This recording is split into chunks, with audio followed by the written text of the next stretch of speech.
ओम शांति। आज है 1 मई 2026 की बाप दादा के महावाक्य। बाबा कहते मीठे बच्चे जी बाबा, तुमने रावण के मत पर बाप की गलानी की तो भारत कौड़ी तुल्य बना। तो रावण की मत पर जब मैं मेरा लगाया देह भान में आ गए ना, तो बाप को भी क्या कह दिया, सर्वव्यापी कह दिया। तो बाप की भी गलानी की तो भारत क्या बन गया, कौड़ी तुल्य बना। तो अब उसे पहचान कर याद करो तो धनवान बन जाएंगे। यानी अपने सत्य स्वरूप को पहचान कर उस परमात्मा को सदैव ही है जो, उसे याद करो तो वो धनवान बन जाएंगे। तो फिर से अपने मूल गुण, अपने अविनाशी गुण शक्तियों से धनवान बन जाएंगे। प्रश्न किया है सीढ़ी के चित्र में कौन सा वंडरफुल राज समाया हुआ है। तो सीढ़ी के चित्र में वंडरफुल राज समाया हुआ है। उत्तर दिया बाबा ने कि आधा कल्प है भक्ति की डांस और आधा कल्प है ज्ञान की डांस। तो सतयुग और त्रेता में चलती है ज्ञान के डांस और भक्ति मार्ग चलता है द्वापर और कलयुग। तो जब भक्ति की डांस होती है तो ज्ञान ही नहीं, और जब ज्ञान की होती है तो भक्ति की नहीं। तो आधा कल्प रावण की प्रालब्ध चलती है और आधा कल्प तुम बच्चे प्रालब्ध भोगते हो। यानी सतयुग और त्रेता में प्रालब्ध भोगते हैं। तो आत्मा अपने हाईएस्ट कॉन्शियसनेस में होती है, ज्ञान की डांस चलती है। और जब आधा कल्प जब अपने आप को भूल जाते हैं तो रावण की प्रालब्ध चलती है। तो यह गुह्य राज सीढ़ी के चित्र में समाया हुआ है। गीत है ओम नमो शिवाय। ओम शांति, ओम शांति। बाबा बाप बैठ समझाते हैं भक्ति मार्ग में बहुत ही भक्ति की डांस की, ज्ञान की डांस नहीं की। भक्ति की डांस जब होती है तो ज्ञान की डांस की नहीं। तो जब भक्ति डांस होती है यानी कलयुग और द्वापर और कलयुग में भक्ति की डांस चलती है, तब ज्ञान होता ही नहीं, ज्ञान की डांस नहीं होती, तब ज्ञान की नहीं। जब ज्ञान की होती है तो भक्ति की नहीं, क्योंकि भक्ति की डांस उतरती कला है, गला में ले जाते हैं। तो सतयुग त्रेता में भक्ति होती नहीं। भक्ति शुरू होती है द्वापर से। जब भक्ति शुरू होती है तो ज्ञान की प्रालब्ध पूरी हो जाती है, फिर उतरती कला होती है। कैसे उतरते हैं, सो वहाँ बैठ समझाते हैं। मैं कल्प कल्प आकर बच्चों को कहता हूँ तुम बच्चों ने हमारी बहुत ही गलानी कर दी है। जब जब भारत में इस आदि सनातन देवी देवता धर्म की बहुत गलानी होती है तब मैं आता हूँ।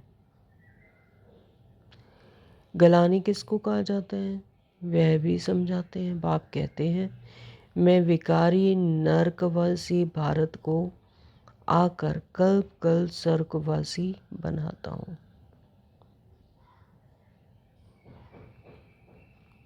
तुम मेरी गलानी आसुरी मत पर करने के कारण कितने कंगाल बन गए हो।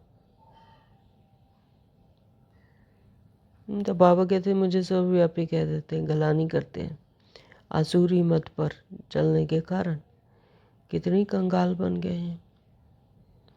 तो राम राज्य था, अब यह रावण राज्य है, जिसको हार और जीत दिन और रात कहा जाता है। अब विचार करो मैं कब आऊँ। जिन्हों को राज्य दिया वही राज्य गंवा बैठे हैं। हिसाब किताब का सारा समझाया ही है, हिसाब किताब तो सारा समझाई। तो रोज़ बाबा मुरली के द्वारा बता रहे हैं कि किस तरह से तुम अपने राज्य भाग्य को गंवा बैठे हो।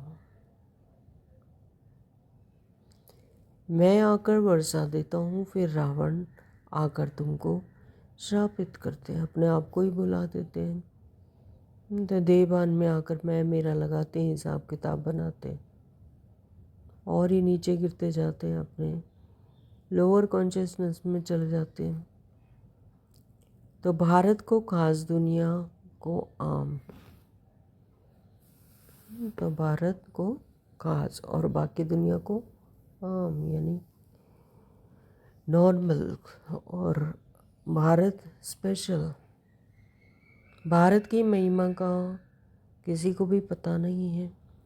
पहले पहले भारत ही था, कब था, कैसे था, कौन राज्य करते थे, किसी को भी कुछ पता नहीं है। कुछ भी समझते नहीं हैं। जो देवता थे, शक्ल मनुष्य की और सीरत देवताओं की थी।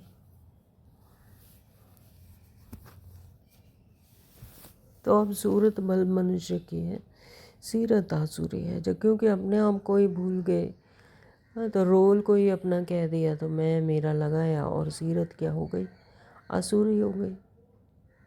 जैसे रोल मिले उसको अगर मैं मेरा लगा कर हिसाब किताब बनाए कि मैं राम हूँ, श्याम हूँ, गीता हूँ, सीता हूँ, बैरिस्टर हूँ, डाकू हूँ, हाँ, तो ये सब क्या है, आसुरी। सीरत कैसी हो गई, आसुरी हो गई। जिसको फिर समझते हैं वह समझते नहीं, जिसको समझाते हैं वह समझते ही नहीं, क्योंकि पारलौकिक बाप को ही नहीं जानते हैं ना। तो जब पारलौकिक बाप परमात्मा पिता का ही परिचय नहीं है, समझते ही नहीं। जब अपने आप को ही नहीं, आत्मा ही नहीं समझते हैं, तो फिर उनको कितना भी समझा वो समझते ही नहीं, और ही बैठ गाली देते हैं। बाप को ग्लानि करते करते बिल्कुल ही कौड़ी तुल्य बन गए हैं। बाप की ही ग्लानि करते रहते हैं। सर्वव्यापी कह देते हैं, पत्थर ढिकर में कह देते हैं कि परमात्मा है, तो कौड़ी तुल्य बन गए। भारत का डाउनफॉल हो गया है। ऐसी हालत जब होती है, बाप कहते हैं तब मैं आता हूँ।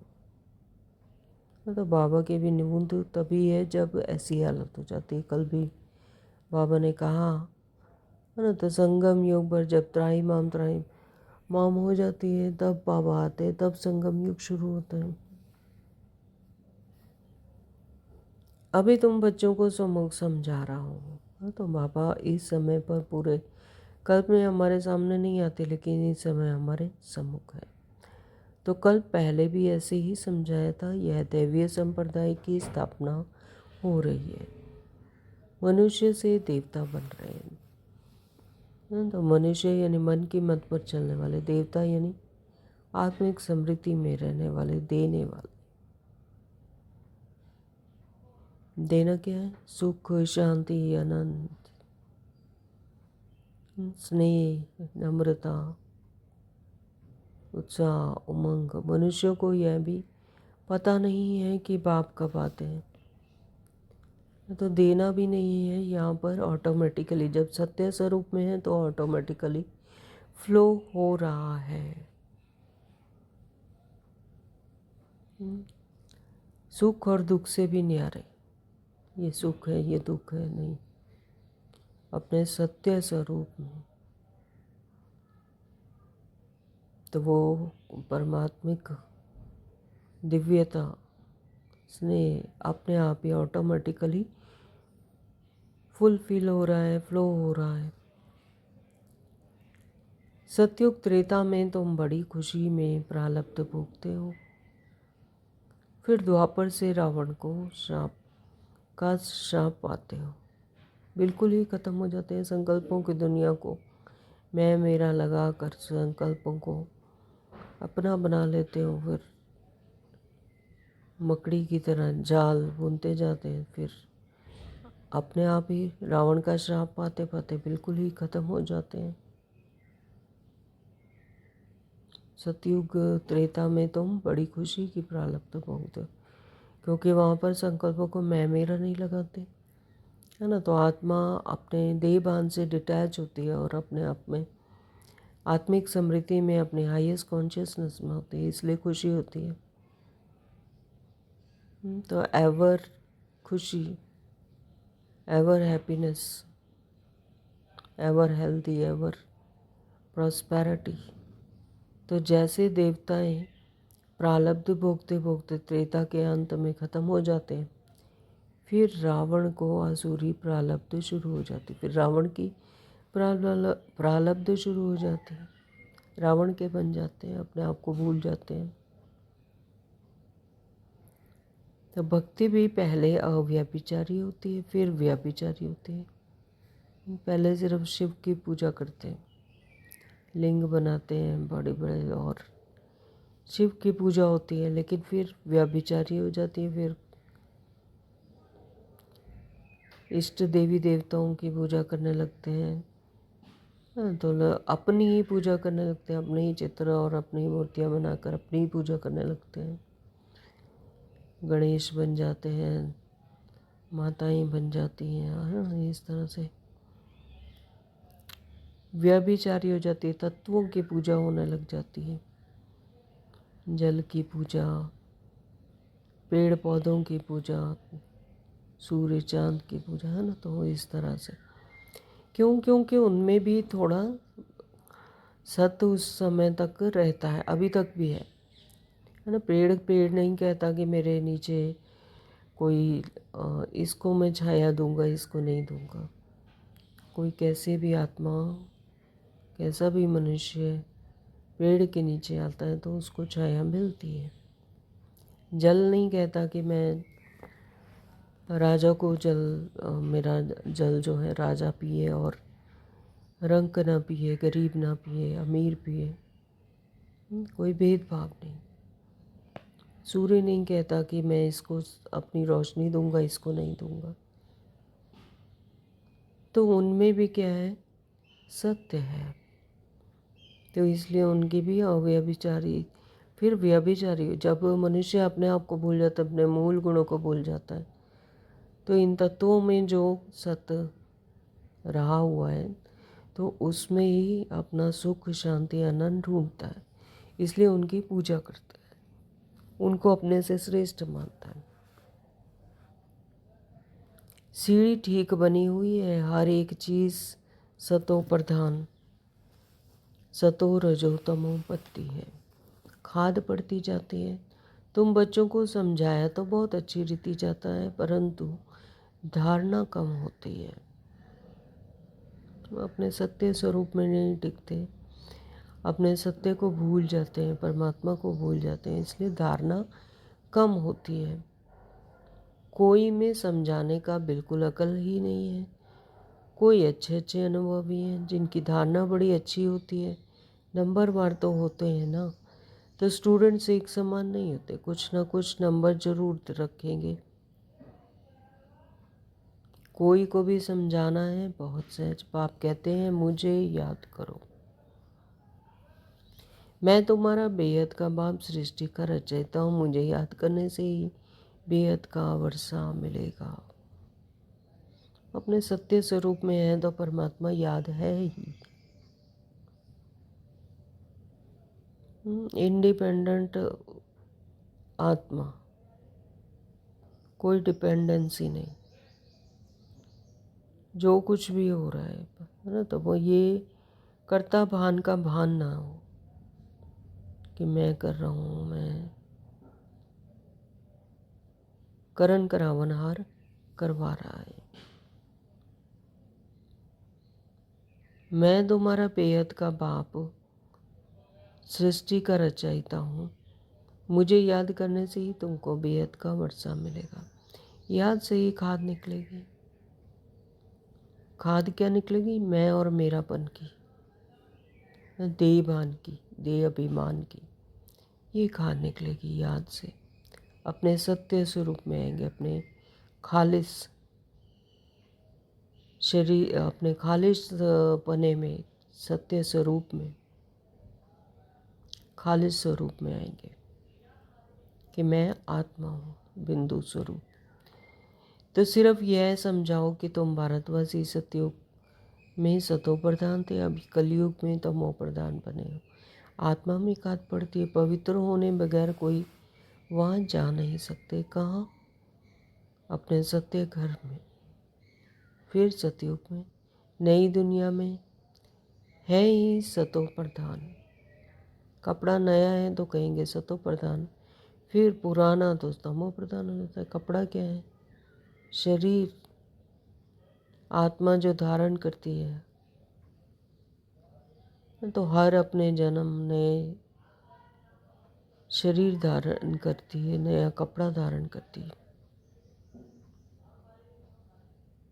तो नया कपड़ा है तो बाबा कहते सतो प्रधान, यानी अपने सतो प्रधान शरीर धारण करती है। जब आत्मा अपनी कॉन्शियसनेस में है, हाईएस्ट कॉन्शियसनेस में है, तो शरीर भी वैसे ही नया मिलता है।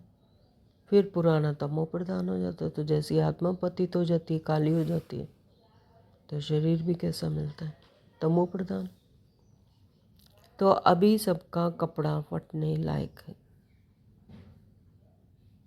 तो अभी ये कपड़ा यानी शरीर क्या हो गया?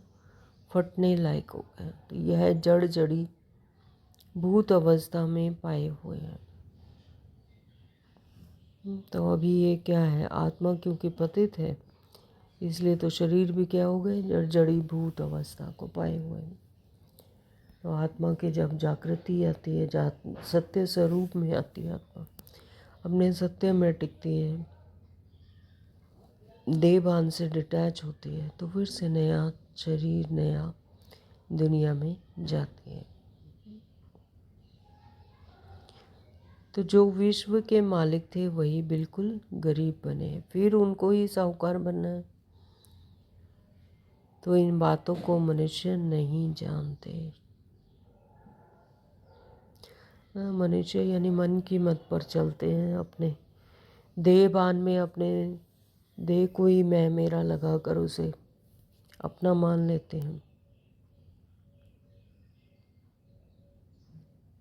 तो बाबा कहते हैं मनुष्य यह नहीं जानते, भारत स्वर्ग था, इन लक्ष्मी नारायण का राज्य था। सब धर्म वाले तो बाद में आए हैं। तो बाप तुमको रियल बात बैठ समझाते हैं। गीता को देखो कितना मान है, पढ़ते पढ़ते बिल्कुल ही नीचे गिर गए। सब पुकारते हैं पतित पावन आओ।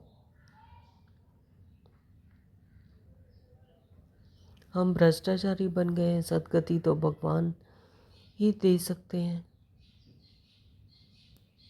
बाकी शास्त्रों में सब है भक्ति मार्ग।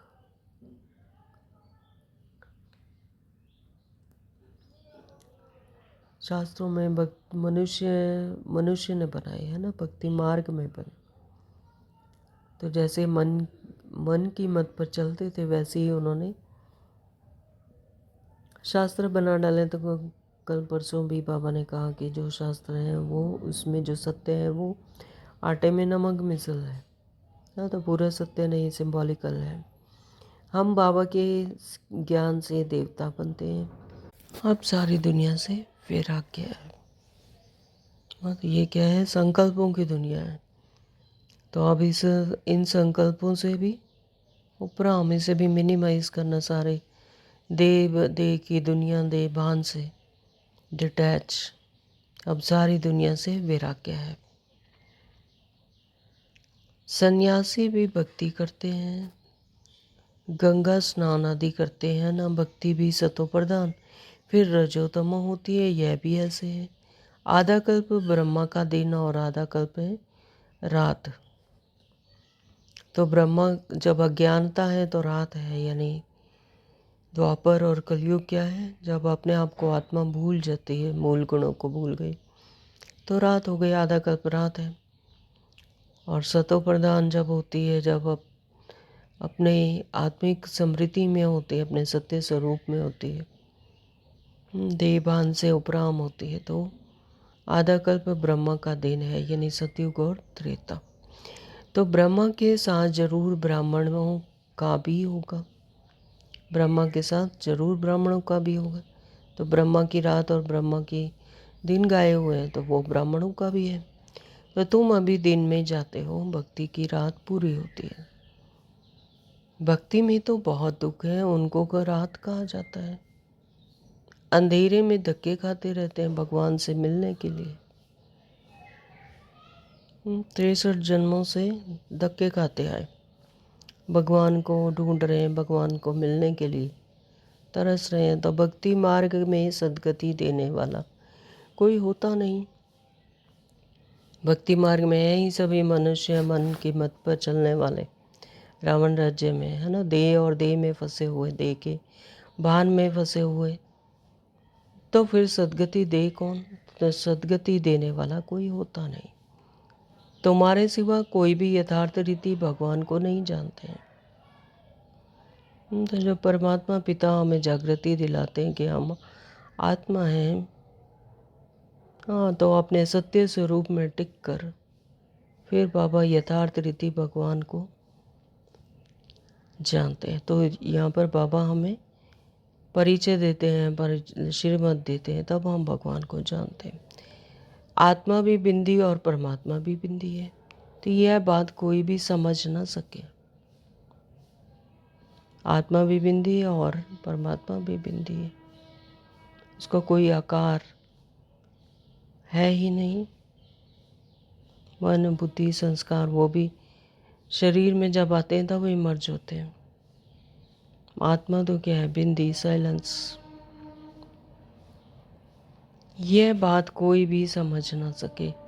परमात्मा ही स्वयं आकर ब्रह्म तन से समझाते हैं।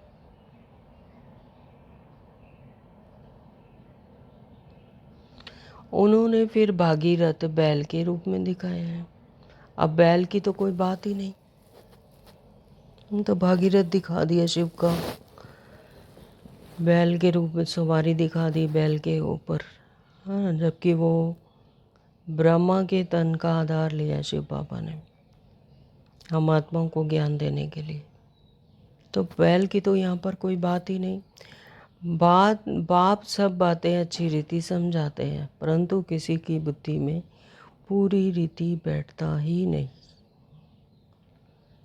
तो बाबा तो सब बातें अच्छी तरह से समझाते हैं। बात एक ही है कि अपने सत्य स्वरूप की जागृति,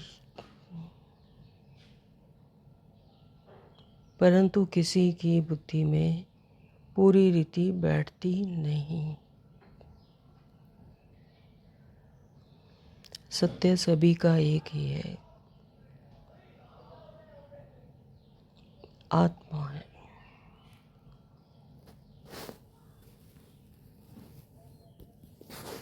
वहाँ बैठ समझाते हैं बच्चे, मैं तुम आत्माओं का बाप हूँ, तुम मुझे याद करो और वर्षे को याद करो तो तुम्हारे विक्रम विनाश होंगे। तो तुम मुझे याद करो और वर्षे को याद करो तो तुम्हारे विक्रम विनाश होंगे, यानी अपने सत्य स्वरूप में टिको। फिर भी कहते हैं भूल जाते हैं, फिर भी कहते हैं भूल जाते हैं। तो बच्चे कहते हैं बाबा भूल जाते हैं, तो वाह, ऐसे साजन व बाप को भूलना चाहिए, ऐसे साजन व बाप को भूलना चाहिए। स्त्री पति को, अपने बच्चे को, कभी बाप को भूलते हैं क्या? तो यहाँ तुम क्यों भूलते हो? कहते भी हो बाबा आप हमको स्वर्ग का मालिक बना रहे हैं, फिर भी भूल जाता हूँ। बाप कहते हैं याद नहीं करेंगे तो अंदर जो कट चढ़ी हुई है वह कैसे निकलेगी? तो जो 63 जन्मों से मैं मेरा लगाकर संकल्पों की दुनिया को जो हिसाब किताब बना रखे, बाबा कहते कट चढ़ी हुई है, विक्रम बना रखे हैं, तो वो कैसे निकलेगी? तो इसलिए बाबा कहते कि बाप को और स्वर्ग को याद करो। स्वर्ग का मालिक बना रहे हैं बाबा, हमें क्या बना रहे हैं? स्वर्ग का मालिक, सुख और शांति की दुनिया का मालिक बना रहता हूँ। फिर उन्हें बाबा को नहीं भूलना चाहिए। मुख्य बात है ही याद की, अपना कोई दूसरे धर्म से ताल्लुक़ नहीं है। स्कूल में तो हिस्ट्री ज्योग्राफी समझाते हो, कोई तो बिल्कुल समझते नहीं, बाप पढ़ते हैं यह बुद्धि में बैठते ही नहीं। अच्छा, बाप और वर्षा को याद करो तो यह भी भूल जाते हो, जिसके लिए आधा कल्प से भक्ति करते आए। उस बाप को याद नहीं करते। तुम बच्चों की बुद्धि में है। अब हम यह शरीर छोड़ रजाई में जाएंगे। यह अंतिम जन्म है। सूक्ष्म वतन में तो उनके फीचर्स तो यहाँ देखते हो, वैकुंठ में भी देखते हो। जानते हो यह मम्मा बाबा ही लक्ष्मी नारायण बनते हैं। तुम जब सतयुग में रहते हो तो समझते हो कि यह भी एक शरीर छोड़ दूसरा लेना है।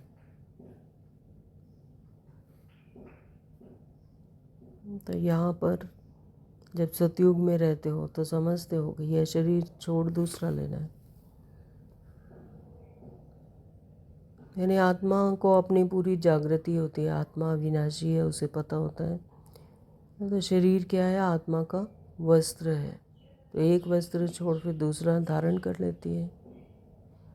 अब बाबा कहते हैं कि तुम्हारे वस्त्र फटने वाला है। तो एक वस्त्र को छोड़कर फिर दूसरा लेते हैं। इस तरह से पुनर्जन्म लेती रहती हैं। तो वहाँ उनको यह पता नहीं रहता है।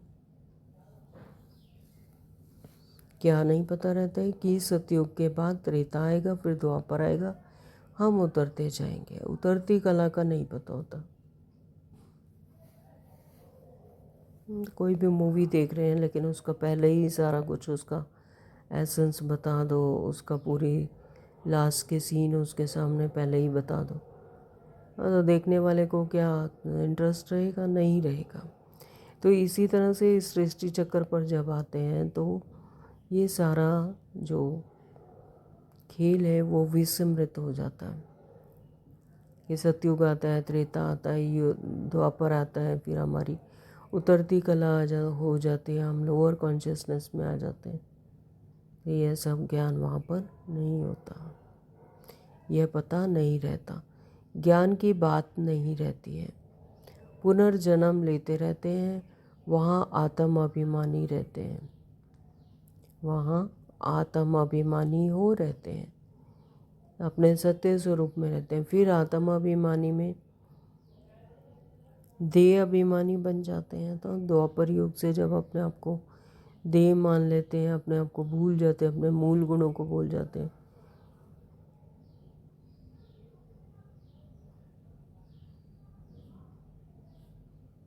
तो देह अभिमानी बन जाते हैं। तो यह नॉलेज सिर्फ ब्राह्मणों को है और कोई के पास नहीं है। यह ज्ञान गणेश्वर जो ज्ञान का सागर बाप है वही सुनाते हैं। ज्ञान कौन सुनाते हैं? ज्ञान का सागर, ज्ञान ज्ञानेश्वर, ज्ञान का सागर बाप है वही सुनाते हैं। जरूर ब्रह्मा के बच्चे ब्राह्मणों को सुनाएंगे। ब्रह्मा के बच्चे हैं, ब्राह्मण संप्रदाय, रात दिन का फर्क है। तुम पुरुषार्थ कर संपूर्ण गुणवान बनते हो, संपूर्ण निर्विकारी। गृहस्थ व्यवहार में रहते भी तुम बाप को याद करो, कर्म तो करना ही है।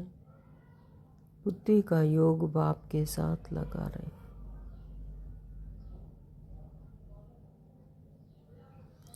भी 1 मिनट के साइलेंस में परमात्मा पिता को आत्मिक समृद्धि से याद करेंगे।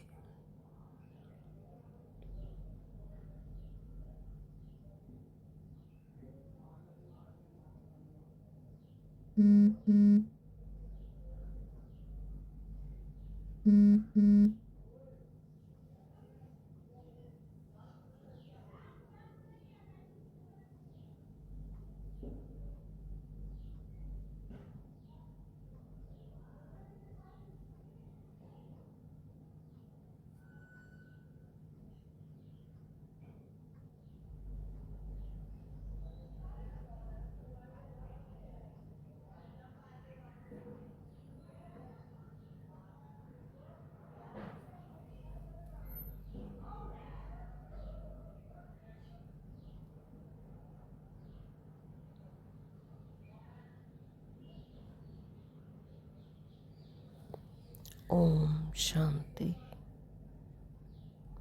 बाबा कहते बाप को तो याद करना ही है, कर्म तो करना ही है, बाप को याद करो, कर्म तो करना ही है। बुद्धि का योग बाप के साथ लगा रहे, यानी अपने सत्य स्वरूप में रहकर कोई भी इस देह के जो भी कार्यकलाप हैं तो वो तो करना ही है, कर्म तो करना ही है। लेकिन बुद्धि योग कहाँ लगा रहे? परमात्मा में। और यह स्मृति रहे कि मैं आत्मा हूँ। कर्म मेरा कोई भी करो, बढ़ई का काम करो या रजाई का करो, राजा जनक का भी गायन है ना।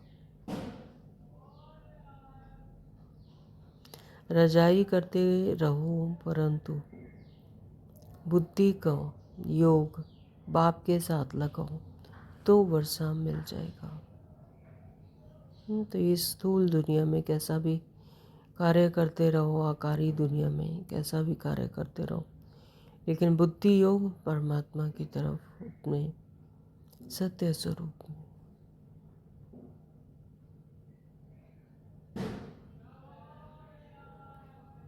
तो यही है पुरुषार्थ। बाप कहते हैं मन मना भव मामेकम याद करो। अपने मन को मुझे सौंप कर मुझे ही याद करो। शिव बाबा कहते हैं सिर्फ शिव कहने से ही लिंग याद आएगा, और तो सबके शरीर का नाम लिया जाता है। हाँ, तो शिव को याद है, शरीर शिव का तो कोई शरीर है ही नहीं, वो तो है ही बिंदु स्वरूप, शरीरधारी नहीं बनते। तो उनको याद करने से लिंग याद आएगा, और बाकियों के तो क्या है, शरीर हैं, तो नाम लिया जाता है। पाठ शरीर से बजाते हैं, अभी तुमको आत्म अभिमानी बनाया जाता है। तो आधा कल्प चलता है, इस समय सभी हैं देह अभिमान में, अपने रोल कॉन्शियसनेस में, अपने बॉडी कॉन्शियसनेस में। वहाँ आत्म अभिमानी होंगे, यथा राजा रानी तथा प्रजा। आयु तो सबकी बड़ी होती है, तो वहाँ पर पूरी आयु भोग कर जाते हैं। तो अपनी कॉन्शियसनेस में आत्मा रहती है कि मैं आत्मा हूँ। शरीर से देहभान से डिटैच कि यह मेरा वस्त्र है, यह मेरा शरीर है, ऐसी स्मृति रहती है। तो आयु तो सबकी बड़ी होती है, क्योंकि कोई हिसाब किताब नहीं होता है ना। तो कर्म श्रेष्ठ होते हैं, तो इसलिए आयु भी कैसी होती है, बड़ी होती है। तो यहाँ सबकी आयु कम है, क्योंकि यहाँ हिसाब किताब है, मैं मेरा लगा देते हैं, इसलिए आयु भी क्या हो जाती है, कम हो जाती है। तो बाप सम्मुख बैठ बच्चों को कितना अच्छी रीति समझाते हैं। हे आत्माओं, क्योंकि आत्मा ज्ञान लेती है, धारणा आत्मा में होती है, बाबा को तो शरीर है ही नहीं, तो आत्मा में सारा ज्ञान है। आत्मा ही सुन रही है, आत्मा ही लाइट शाइन कर रही है, आत्मा ही ज्ञान धारण कर रही है, धारणा ही कर रही है, बुद्धि से योग लगा रही है। तो कर कौन रहा है, एक्चुअली आत्मा कर रही है। आत्मा में ही सारा ज्ञान है। आत्मा भी स्टार है और बाबा भी स्टार है। स्टार कहने में आता है, लेकिन बिंदी है। आत्मा भी बिंदी है और बाबा भी बिंदी है। तो वह पुनर्जन्म नहीं लेते हैं, बाबा लेकिन पुनर्जन्म नहीं लेते हैं। अलमाइटी अथॉरिटी है, सुप्रीम पावर है, ज्ञान का सागर है, तो वो जन्म मरण में नहीं आते, शरीरधारी नहीं बनते, इस स्थूल दुनिया में नहीं आते। तो आत्माएं पुनर्जन्म लेती हैं, लेकिन आत्माओं के तो प्रारब्ध है, पुनर्जन्म लेती हैं। इसलिए बाबा ने काम दिया था कि परमात्मा की महिमा और बच्चों की महिमा लिखकर आओ। दोनों ही अलग अलग हैं। श्री कृष्ण की महिमा है तो वह साकार, वह निराकार।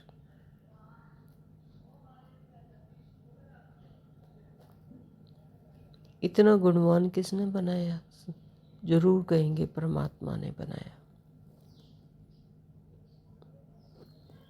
तो इस समय तुम ईश्वरीय संप्रदाय हो। तो जब परमात्मा ने आके अडॉप्ट किया हम आत्माओं को, अपने सत्य स्वरूप की पहचान दी, सत्य स्वरूप क्या, सत्य घर के बारे में बताया, सत्य पिता की पहचान दी, तो इस समय हम क्या बने? ईश्वरीय संप्रदाय के बने। तो तुमको पाप सिखला रहे हैं, पीछे फिर प्रारब्ध भोगते हैं। सतयुग में कोई नहीं सिखलाएंगे, है ना। तो सतयुग में ऐसा नहीं है कि वहाँ पर सिखलाएंगे, पिता आएंगे, परमात्मा आएंगे। आत्मा को ना तो ये भान रहता है सीखने सिखाने का, हाँ, क्योंकि अपने हाईएस्ट कॉन्शियसनेस में होती है, संपन्न संपूर्ण अवस्था में होती है, तो वहाँ पर ऐसा कुछ नहीं सिखलाएंगे। तो भक्ति मार्ग की सामग्री ही खत्म हो जाती है। इस संगम युग पर भक्ति मार्ग की सामग्री खत्म हो जाती है। इस दुनिया से वैराग्य भी चाहिए, अर्थात देह सहित देह के सब संबंध छोड़ अपने को अशरीरी आत्मा समझना है। ये है मेहनत, अपने सत्य स्वरूप में रहना, टिकना। यही है संगम युग की पुरुषार्थ। इस दुनिया से वैराग्य भी चाहिए, अर्थात देह सहित देह के सब संबंध छोड़ अपने को अशरीरी आत्मा समझना है। इस देह की दुनिया से वैराग्य भी चाहिए। जब अपने सत्य स्वरूप में आते हैं तो इस दुनिया से वैराग्य आ ही जाता है। बाबा ने कहा कि नंगे आए थे नंगे जाना, यानी कोई भी निराकार थे, निराकारी आए थे। हाँ, यहाँ पर शरीर आकार लिया, लेकिन नंगे ही जाना है, यानी अपने फिर से वही बिंदु स्वरूप ने अपने सत्य स्वरूप में ही जाना है। तो यह पुरानी दुनिया खल्लास हो जानी है। हम सब नई दुनिया में जाने वाले हैं। बस यह याद की मेहनत करते रहो, इसमें ही फेल होते हैं। तो याद यही करना है कि हम अशरीरी थे, अशरीरी ही जाएंगे। याद करते नहीं हैं। जो भी समझने के लिए आते हैं उनको भी यही समझाना है कि शिव बाबा ब्रह्मा द्वारा कहते हैं कि मुझे याद करो। तो जो नए बच्चे आते हैं उनको भी यही समझाना है कि शिव बाबा के द्वारा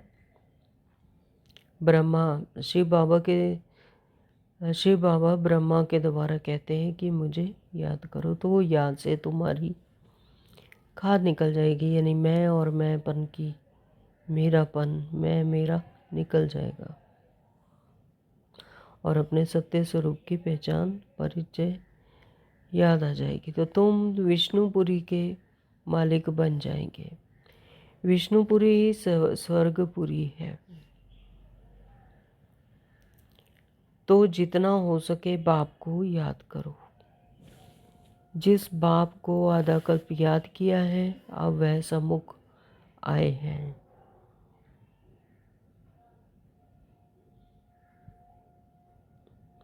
आधा कल्प से जिसे पुकारते आ रहे थे, परमात्मा पिता हमें बचाओ, हमें अज्ञानता से बचाओ, पतित से पावन बनाओ, है ना, हमें सुख दो, शांति दो, आनंद दो।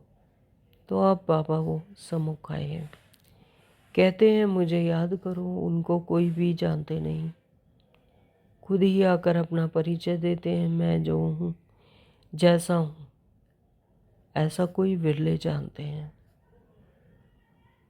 तो परमात्मा को पत्थर टिकर में भी वो कह दिया।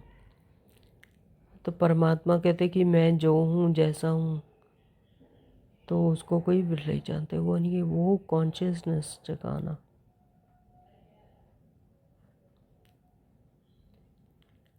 और निश्चय करते हैं, निश्चय कर लेते हैं तो पुरुषार्थ कर वर्षा पा लेते हैं। शिव बाबा कहते हैं मुझे याद करने से ही तुम्हारे विकर्म विनाश होंगे और तुम पवित्र दुनिया के मालिक बनेंगे।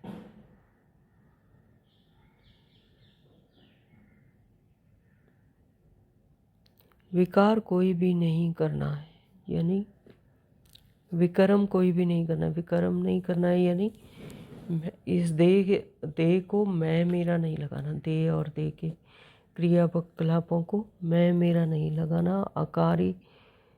आकार से अपने सत्य स्वरूप में टिकना। आकारी रूप को मैं मेरा नहीं लगाना, यही है विकर्म नहीं करना। अच्छा, मीठे मीठे सिखलदे बच्चों प्रति माता पिता बाप दादा का याद प्यार और गुड मॉर्निंग। रूहानी बाप की रूहानी बच्चों को नमस्ते। हम रूहानी बच्चों की रूहानी माता पिता बाप दादा को याद प्यार और गुड मॉर्निंग। नमस्ते जी, शुक्रिया मेरे मीठे पापा, आपका दिल से बहुत बहुत शुक्रिया। धारणा के लिए मुख्य सार में पापा ने कहा, नंबर 1, पुरुषार्थ कर संपूर्ण गुणवान बनना है। तो पुरुषार्थ क्या करना है? अपने सत्य भान में रहना, अपने सत्य स्वरूप में रहना, तो संपूर्ण गुणवान बनना है। ऑटोमेटिकली गुण इमर्ज होते हैं। कर्म कोई भी हो लेकिन बाप की याद में रहकर करना है। तो कई इसमें हथ काटे दिल याडे, यानी हाथों से काम करते रहो कर्म इंद्रियों से, लेकिन बुद्धि कहाँ लगी रहे? परमात्मा की याद में। कोई भी विकर्म नहीं करना है। तो विकर्म एक ही है। जब देहभान में आते हैं तो विकर्म ही है कि मैं मेरा ईर्ष्या द्वेष तो सब शुरू हो जाते हैं, तो वो विकर्म ही है। तो बाबा ने कहा कोई भी विकर्म नहीं करना है। नंबर 2, बाबा ने कहा यह पुराना कपड़ा शरीर जड़ जड़ीभूत है। ये पुराना शरीर, पुराने संकल्प, पुराने संस्कार सब क्या है? जड़ जड़ीभूत है। इससे ममत्व निकाल देना। अब ये सब खत्म होने को है, तो इससे ममत्व निकाल देना है। इसमें कोई भी ममत्व मैं मेरापन ना आए। आत्मा को सतो प्रधान बनाने का पूरा पुरुषार्थ करना है।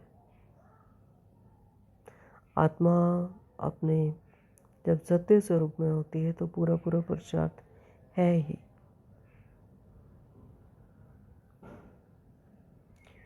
वरदान दिया पापा का। वरदान ही हाथ अपने सिर पर अनुभव करेंगे कि पापा मुझ आत्मा को ही वरदान दे रहे हैं। क्या वरदान है? सदा अतीन्द्रिय सुख की अनुभूति करने वाले अटल अखंड स्वराज्य अधिकारी भव। बहुत सुंदर वरदान दिया बाबा ने। सदा अतीन्द्रिय सुख, तो इंद्रियां भी, जो स्थूल इंद्रियां हैं उनसे भी डिटैच, अतीन्द्रिय, तो इंद्रियों से परे के सुख की अनुभूति करने वाले अटल अखंड, जिसे कोई टाल ना सके, जिसे कोई खंडित ना कर सके, अटल अखंड स्वराज्य अधिकारी भाव।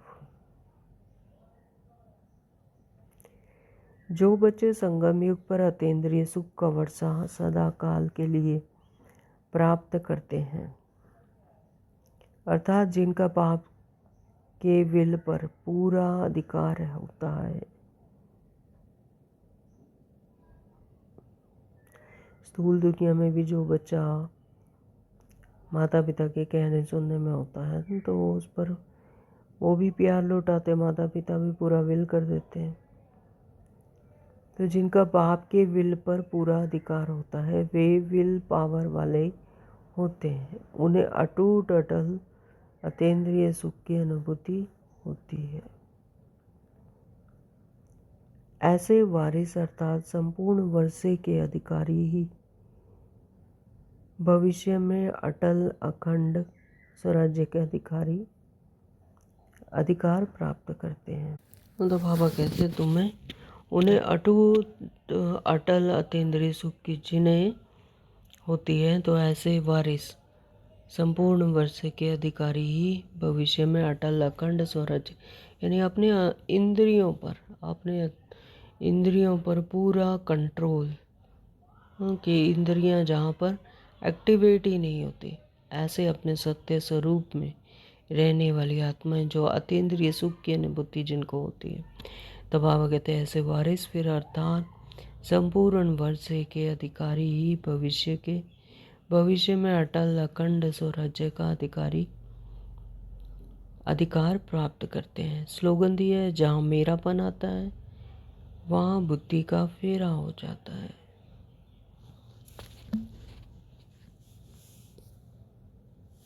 तो जहाँ मेरापन आता है, मैं मेरा कब आता है? देह भान से। तो मैं मेरा जहाँ पर आता है यानी देह भान आ गया, तो फिर बुद्धि का फेरा भी हो जाता है। जैसे ही देह भान आया तो बुद्धि भी इमर्ज हो जाती है। तो जहाँ मैं मेरा ख़त्म हो जाता है तो वहाँ पर फिर फेरा भी ख़त्म हो जाता है। आज मातेश्वरी जी के अनमोल महावाक्य हैं, चढ़ती कला और गिरती कला की मुख्य जड़ क्या है? चढ़ती कला और गिरती कला, तो इस संगम युग पर भी हम आत्माओं की भी कभी चढ़ती कला कभी गिरती कला, तो उसकी मुख्य जड़ है क्या? बहुत मनुष्य यह प्रश्न पूछते हैं कि जब इतना पुरुषार्थ कर जीवन मुक्ति के पद को पाते हैं, फिर वहाँ क्या कारण बनता है जो हम नीचे गिरते हैं? तो भले हम समझते हैं कि यह हार और जीत का खेल है। इसमें चढ़ती कला और उतरती कला होने का फिर कोई कारण जरूर है, जिस कारण के आधार पर यह खेल चलता है। आत्मा तो क्या है, इस हार जीत के खेल से भी परे है। जब अपने आत्मिक समृद्धि में है तो जीत ही है, और जब अपने आप को भूल गई, जब देह भान में आ गई तो हार है।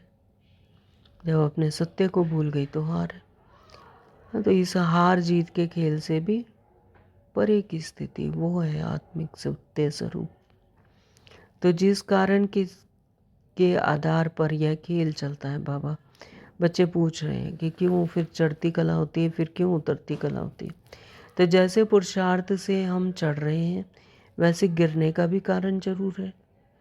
अब कारण भी कोई बड़ा नहीं है, जरा सी भूल है। देह भान में आ गए, अपने रोल कॉन्शियसनेस में आ गए, बॉडी कॉन्शियसनेस में आ गए, तो भूल है।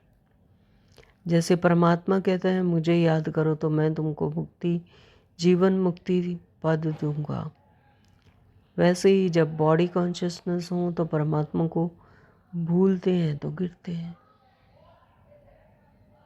तो परमात्मा को जब याद करते हैं अपने सत्य स्वरूप में रहकर तो चढ़ती कला है, और जब बॉडी कॉन्शियसनेस में आ जाते हैं, अपने आप को ही भूल जाते हैं, अपने सत्य स्वरूप को भूल जाते हैं, तो गिरते हैं।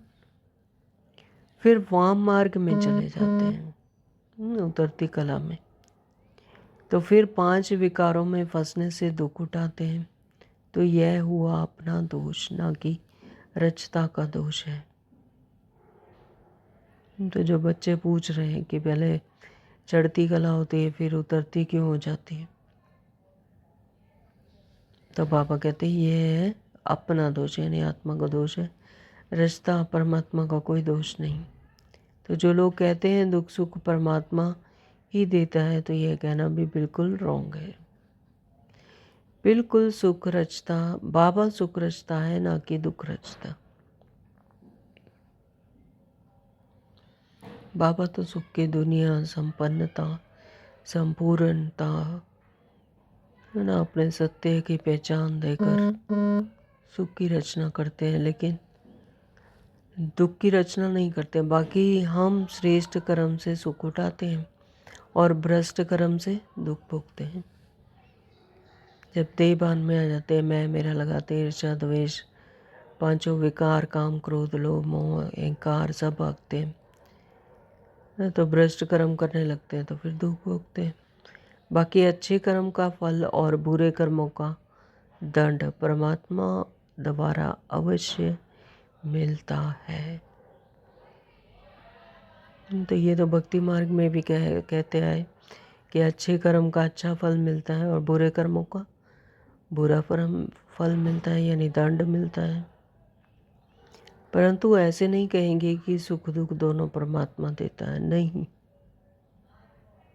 तो परमात्मा तो एक ही अपने सत्य स्वरूप में टिकाते हैं, श्रीमत देते हैं, सुख देते हैं,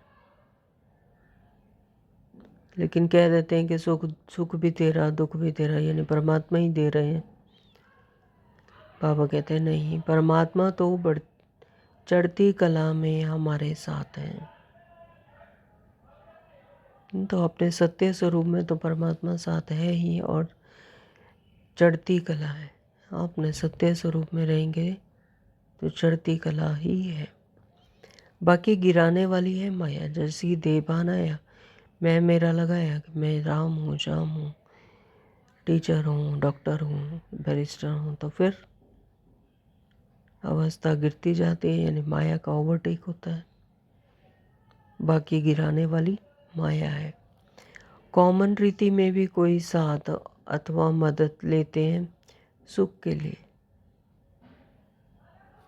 तो साधारण रीति में भी कोई भी है वो मदद लेते हैं सुख के लिए, कि मुझे सुख मिल जाए, कंफर्ट मिल जाए।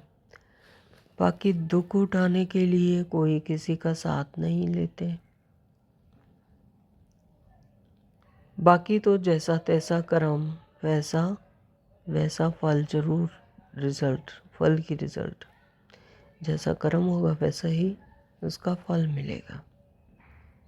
तो इस ड्रामा के अंदर दुख सुख का खेल अपने कर्मों के ऊपर बना हुआ है।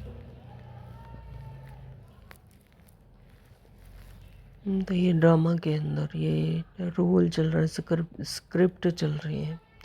तो जैसा जैसा उसमें दुख सुख का जो खेल है वो कर्मों अनुसार बना बनाया है। वो सब लग रहा है कि हम कर रहे हैं, हाथ चल रहे हैं, पैर चल रहे हैं, लेकिन अपने आप ऑटोमेटिकली जैसा कि नगुंदे स्क्रिप्ट है वैसा चल रहा है।